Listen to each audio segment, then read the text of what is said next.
Time now for our bite of the week, and it comes from Monroe College student Mark Sterling.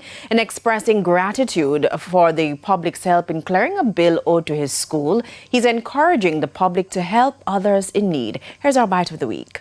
As I stand before you as an example of faith being as instrumental as it can be in someone's life, I want the people who are watching this right now to please reach out and keep giving a lending hand to the people like me.